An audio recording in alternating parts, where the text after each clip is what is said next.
आउ अल्प किछि समय मध्य घोषणा हेब एशिया कप पई भारतीय दल हेले एही दल रे बड़ बड़ खेलाड़ी ना देखा मिल ना ताले एही बड़ खेलाड़ी किए आसतु ताले प्रथम नंबर रही श्रेयस आयर तो आपण मैंने जानी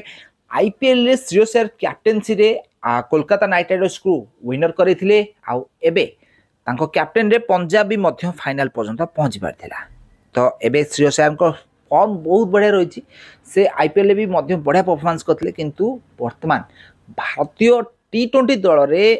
श्रेयस आयर स्थान देखा मिलूना से केउठी खेलिबे तांको स्थान एपर्यंत ठीक हो पारना तेणुक श्रेयस आयर यही दल में नजर आसबे ना यहाँ पर द्वितीय नंबर रही रिंकू सिंह तो रिंकू सिंह आपण मैंने जानते लोअर मिडिल ऑर्डर बैट्समैन से कम बॉल अधिक रन स्कोर करते किंतु गत किछि दिन हम रिंकू सिंह परफॉर्मेंस भी एते भल देखा मिले ना जो कारण रिंकू सिंह आउ एबे भारतीय दल में चयन हो न पारती यहाँ पर तृतीय नंबर रही रियान पराग तो आपण मैंने जानते रियान पराग जड़े बैटिंग ऑलराउंडर अटंती किंतु गत किछि दिन हम रियान पराग एते बड़ भल इनिंग्स खेलुथिबार देखा मिलना गत दिन मानक भारतीय दल में से सामिल होते सत हेले बैट द्वारा से किसी परफॉर्मेंस देखे पार नथिले किंतु बोलिंग करथिले सत हेले बैट द्वारा से बेसी परफॉर्मेंस देखे पार नथिले तेणुकरी तांकू एथरक टी20 दल में सामिल करा न जाई पारे यहाँ चतुर्थ रही बड़ खेलाड़ी मध्य मोहम्मद सामी तो मोहम्मद सामी को आपण मैंने जानी गत दिन मानक से इंजर्ड होते इंजर्ड होगा से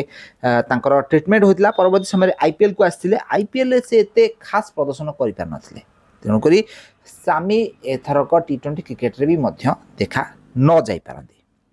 यहाँ पर पंचम नंबर रही शिवम दुबे और नीतीश कुमार रेड्डी यही दुई खेलाड़ी तो यही दुई खेलाड़ी मध्यरु जड़े खेलाड़ी भारतीय दल में सामिल हेबे अन्य जने भारतीय दल में सामिल हो पारे ना ताहले यही दुई खेलाड़ी फॉर्म भी मध्य भल अच्छी नीतीश कुमार रेड्डी किंतु गत किछि दिन हम एते भल प्रदर्शन करथिबार नजर आसी ना एभली परिस्थिति रे शिवम दुबे हुए तो भारतीय दल में सामिल हो पारे यहाँ पर बड़ खेलाड़ी जनक रही यशस्वी जयसवाल तो ओपनर भाव में जयसवाल हुए तो भारतीय दल में स्थान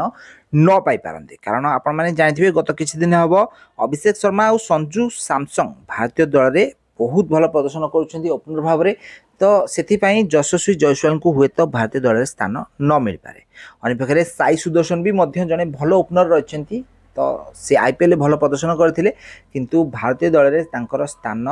बनुथिबार देखा जाऊ नाही एमिति कि शुभमन गिल भी भारतीय दल में स्थान पाई पारंती कि नाही ताकू नहीं भी एबे आशंका सृष्टि होईछि